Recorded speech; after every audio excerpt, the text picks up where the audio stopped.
নমস্কার। বিশিষ্ট সমাজসেবী দিলীপ দাসের স্বর্গীয় সহধর্মিণী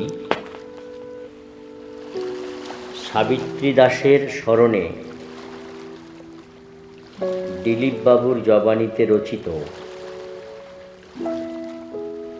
কবিতা পাইন বনে শোকের ছায়া। রচনা শেখ আব্দুল মান্নান।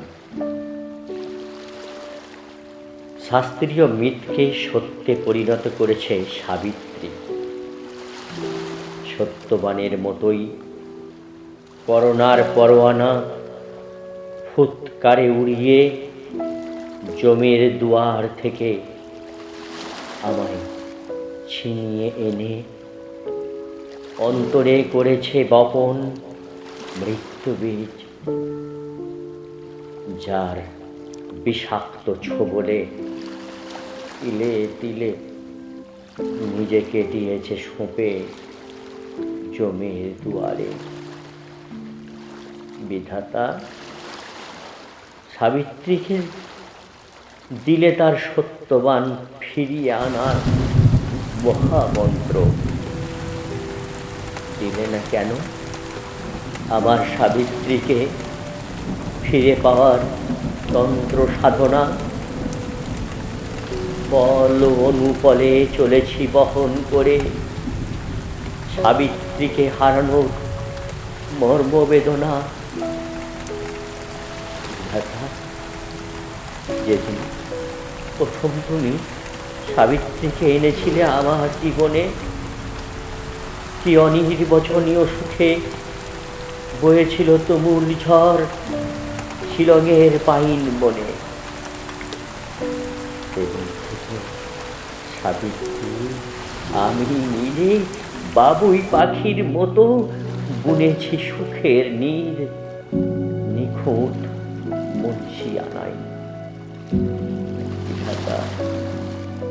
দেখো আজ পরন্ত বেলায় আমি একলা পাইন বিথিকাই।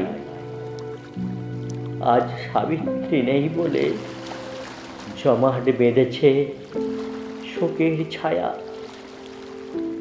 ঠিক থেকে সবুজ পাইনের বনে।